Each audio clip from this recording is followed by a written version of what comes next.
ഞാൻ doctor Preetha, Mediterranean hospital ട്രിവാൻഡ്രത്തിലെ chief ഗൈനക്കോളജിസ്റ്റാണ്.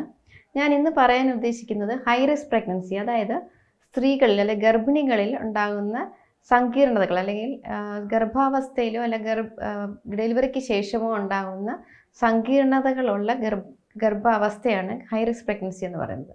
അപ്പോൾ അത് ഏതൊക്കെയാണ് high risk pregnancy? High risk pregnancy എന്നോ അല്ലെങ്കിൽ ലോ റിസ്ക് പ്രഗ്നൻസിയോ രണ്ടായിട്ട് തരംതിരിക്കാൻ പറ്റുമോ? എൻ്റെ ഒരു അഭിപ്രായത്തിൽ എല്ലാ പ്രഗ്നൻസിയും റിസ്ക്കുള്ള പ്രഗ്നൻസിയാണ്.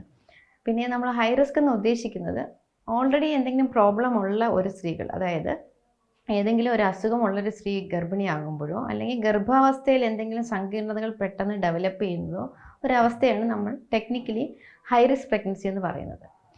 അപ്പോൾ എന്തൊക്കെ അവസ്ഥകളാണ് സാധാരണഗതിയിൽ ഈ ഹൈ റിസ്ക് പ്രഗ്നൻസിയിലോട്ട് വഴിതിരിക്കുന്നത്? സ്ത്രീകളിൽ ഉണ്ടാകുന്ന ഏത് അസുഖവും, അതായത് ഇപ്പം ഹൈപ്പർ ടെൻഷൻ, അമിത രക്തസമ്മർദ്ദം, ഡയബറ്റീസ്, പ്രമേഹം, തൈറോയ്ഡ് അസുഖങ്ങൾ, പിന്നെ റുമറ്റോയ്ഡ് ആർത്രൈറ്റിസ്, SLE, അങ്ങനെ എന്ത് അസുഖം ഉണ്ടെങ്കിലും ആ അസുഖമെല്ലാം പ്രഗ്നൻസി ആകുന്ന സമയത്തും ഉണ്ടെങ്കിൽ അതെല്ലാം നമ്മൾ ഹൈ റിസ്ക് പ്രഗ്നൻസി ആയിട്ടാണ് കണക്കാക്കുക. പിന്നെ ഫിറ്റ്സിൻ്റെ അസുഖം, അതായത് എപ്പിലെപ്സി, ഇതെല്ലാം. അപ്പോൾ ഇതെല്ലാം നമ്മളൊരു പ്രഗ്നൻസി പ്ലാൻ ചെയ്യുമ്പോൾ പ്ലാൻഡ് പ്രഗ്നൻസി ഉണ്ട്, അൺപ്ലാൻഡ് പ്രഗ്നൻസി ഉണ്ട്. പ്ലാൻഡ് എന്ന് പറയുന്നത് നമ്മളൊരു പ്രഗ്നൻസിയെ നമ്മൾ നേരത്തെ തന്നെ ഞാൻ ഇനി ഒരു 2-3 മാസത്തിനകത്ത് പ്രഗ്നൻ്റ് ആകാൻ സാധ്യതയുണ്ട്, അതിനാണ് പ്ലാൻഡ് പ്രഗ്നൻസി എന്ന് പറയുന്നത്. അൺപ്ലാൻഡ് എന്ന് പറഞ്ഞാൽ കല്യാണം കഴിഞ്ഞ ഒരു പ്രത്യേകിച്ച് പ്ലാനിങ് ഒന്നും ഇല്ലാതെ എപ്പോഴെങ്കിലും പ്രഗ്നൻ്റ് ആവുന്നത്. പ്ലാൻ പ്രഗ്നൻസിയിൽ നമുക്ക് ഇത് അവോയ്ഡ് ചെയ്യാൻ പറ്റും. കാരണം നമ്മുടെ എന്തെങ്കിലും ഒരു അസുഖം, ഇപ്പം BP അല്ലെങ്കിൽ BP എന്ന് ഉദ്ദേശിക്കുന്നത് ഹൈപ്പർ ടെൻഷനാണ്, അമിത രക്തസമ്മർദ്ദമുള്ളൊരു സ്ത്രീ ആണെങ്കിൽ അവർ എടുക്കുന്ന മെഡിസിൻസ്, ഹൈപ്പർ ടെൻഷൻ എടുക്കുന്ന മെഡിസിൻസ് എല്ലാം അത് കറക്റ്റാണോ, അത് പ്രഗ്നൻസി ആകുമ്പോഴത്തേക്ക് ആ മെഡിസിൻ തന്നെ ഉപയോഗിക്കാൻ പറ്റുമോ, അല്ലെങ്കിൽ ആ സമയത്ത് മെഡിസിൻ ചേഞ്ച് ചെയ്യേണ്ട ആവശ്യമുണ്ടോ, അതുപോലെ പ്രമേഹത്തിന് ഉപയോഗിക്കുന്ന ടാബ്ലറ്റ് പ്രഗ്നൻ്റ് ആവുന്ന സമയത്ത് നമ്മളത് മാറ്റണോ, അത് കൺട്രോൾഡ് ആണോ, ഇതെല്ലാമാണ് നമ്മൾ പ്ലാനിങ്ങിൽ ചെയ്യുന്നത്. അപ്പം ഇതെല്ലാം ഇങ്ങനെ ഏത് ഒരു അസുഖം ഉണ്ടെങ്കിലും അത് ഒരു ഗൈനക്കോളജിസ്റ്റിനെ കണ്ടിട്ട് ഇവർക്ക് മുമ്പ് എന്തെങ്കിലും അസുഖം ഉണ്ടെങ്കിൽ അതിനെല്ലാം ട്രീറ്റ് ചെയ്ത് അതെല്ലാം ഓക്കെ ആക്കിയിട്ട് പ്രഗ്നൻസിയിലോട്ട് പോകുമ്പോൾ നമുക്ക് ഈ ഹൈ റിസ്ക് പ്രഗ്നൻസിയെ ഒരു പരിധി വരെ നമുക്ക് അവോയ്ഡ് ചെയ്യാൻ പറ്റും. പിന്നെ ചിലർക്ക് റീനൽ, അതായത് കിഡ്നി സംബന്ധമായിട്ടുള്ള അസുഖം ഉണ്ടാകും, ക്രോണിക് റീനൽ ഡിസീസ് പണ്ട് തൊട്ടേ ഉള്ളതായിരിക്കും. അങ്ങനെയുള്ളവർക്ക് പ്രഗ്നൻസിയിലോട്ട് കടക്കുമ്പോൾ അവരെ നമ്മൾ കുറച്ചും കൂടെ കെയർഫുള്ളായിട്ട് ഒരു ടെർഷ്യറി ലെവൽ, ഒരു റെഫറൻസ് സെൻറ്റർ, അതായത് വലിയൊരു ഹോസ്പിറ്റൽ അല്ലെങ്കിൽ എല്ലാ ഫെസിലിറ്റികളുടെ ഹോസ്പിറ്റലിൽ ട്രീറ്റ് ചെയ്യേണ്ട ഒരു ആവശ്യമുണ്ട്. ഇതൊക്കെയാണ് ഹൈ റിസ്ക് പ്രഗ്നൻസി എന്ന് പറയുന്നത്. ഈ ഹൈ റിസ്ക് പ്രഗ്നൻസിയിലോട്ട് പോകുന്ന ആൾക്കാർ, നേരത്തെ എന്തെങ്കിലും പ്രോബ്ലം ഉള്ളവർ ഹൈ റിസ്ക് പ്രഗ്നൻസിയിലോട്ട് പോകും. പിന്നെ പ്രഗ്നൻസി ഗർഭാവസ്ഥയിൽ എന്തൊക്കെയാണ് ഹൈ റിസ്ക് ആയിട്ട് വരാൻ സാധ്യതയുള്ളത്? ഒന്ന്, നേരത്തെ പറഞ്ഞ പോലെ അമിത രക്തസമ്മർദ്ദം നേരത്തെ ഇല്ലെങ്കിലും പ്രഗ്നൻസി ആകുമ്പോൾ സ്റ്റാർട്ട് ചെയ്യാനുള്ള സാധ്യതയുണ്ട്. ഒരു 20 ആഴ്ചയൊക്കെ ആകുമ്പോഴാണ് സാധാരണഗതിയിൽ ഇത് ഡെവലപ്പ് ചെയ്യുന്നത്. അത് ചില പ്രഗ്നൻസിയുടെ ഒരു ഫീച്ചറാണ്. നമ്മൾ പ്രീ എക്ലാംസിയ അല്ലെങ്കിൽ പ്രഗ്നൻസി ഇൻഡ്യൂസ്ഡ് ഹൈപ്പർ ടെൻഷൻ എന്ന് പറയും. ആ സമയത്ത് പ്രഗ്നൻസിയിൽ അമിത രക്തസമ്മർദ്ദം ഉണ്ടെങ്കിൽ വളരെയധികം കോംപ്ലിക്കേഷൻസ് വരാനുള്ള സാധ്യതയുണ്ട്. അതിൽ ഒന്നെന്ന് പറയുന്നത്, രക്തസമ്മർദ്ദം കൂടി പേഷ്യൻസിന് ഫിറ്റ്സ് വരാൻ സാധ്യതയുണ്ട്. രക്തസമ്മർദ്ദം കൂടി പേഷ്യൻറ്റിന് ലിവറിൽ പ്രോബ്ലം വരാൻ സാധ്യതയുണ്ട്, കിഡ്നി പ്രോബ്ലം വരാൻ സാധ്യതയുണ്ട്.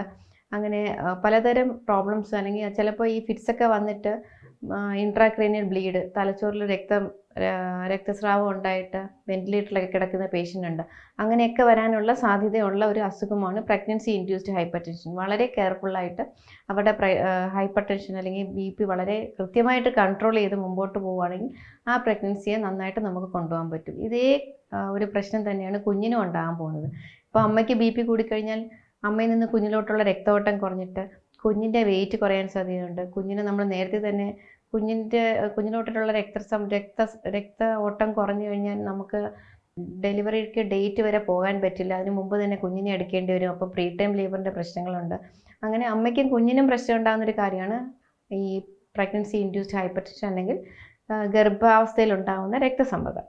രണ്ടാമത്തെ പ്രമേഹം. നേരത്തെ പറഞ്ഞതുപോലെ തന്നെ ഷുഗർ കൂടിക്കഴിഞ്ഞാൽ വളരെയധികം കോംപ്ലിക്കേഷൻസ്, മെയിൻലി കുഞ്ഞുങ്ങൾക്ക് കൺജനിറ്റൽ അനോമലി, അതായത് ജനിതകമായിട്ടുള്ള അല്ലെങ്കിൽ അംഗവൈകല്യങ്ങളൊക്കെ വരാനായിട്ടുള്ള സാധ്യത കൂടുതലാണ് ഈ പ്രമേഹം ഈ ഗർഭാവസ്ഥയിൽ ഉണ്ടാവുകയാണെങ്കിൽ. പിന്നെ നേരത്തെ പറഞ്ഞ പോലെ തൈറോയിഡിൻ്റെ അസുഖവും അതുപോലെ തന്നെയാണ്. അമ്മയ്ക്ക് തൈറോയിഡിൻ്റെ ഹോർമോൺ കുറയുവാണെങ്കിൽ കുഞ്ഞിന് കുറയാനുള്ള സാധ്യതയുണ്ട്. കുഞ്ഞിന് തൈറോയിഡിൻ്റെ ഹോർമോൺ കുറയുവാണെങ്കിൽ കുഞ്ഞിന് ബുദ്ധിമാന്ദ്യം അങ്ങനെ മുതലായ വളരെ കോംപ്ലിക്കേറ്റഡ് ആയിട്ടുള്ള പ്രശ്നങ്ങളൊക്കെ ഡെലിവറിക്ക് ശേഷം ജനിച്ചതിന് ശേഷം ഉണ്ടാകാനുള്ള സാധ്യതയുണ്ട്. അതെല്ലാം വളരെയധികം കൺട്രോളിൽ പോകണം. പക്ഷേ നമ്മുടെ നാട്ടിൽ പലപ്പോഴും ഈ BP-യുടെ മരുന്ന് കൊടുക്കുമ്പോഴും തൈറോയിഡിൻ്റെ മരുന്ന് കൊടുക്കുമ്പോഴൊക്കെ പേഷ്യൻസിന് കഴിക്കാൻ വലിയ ബുദ്ധിമുട്ടാണ്. കാരണം പലരും പറയാറുണ്ട്, അയ്യോ ഇത് കഴിച്ചു കഴിഞ്ഞാൽ കുഞ്ഞിന് പ്രോബ്ലം വരില്ലേ.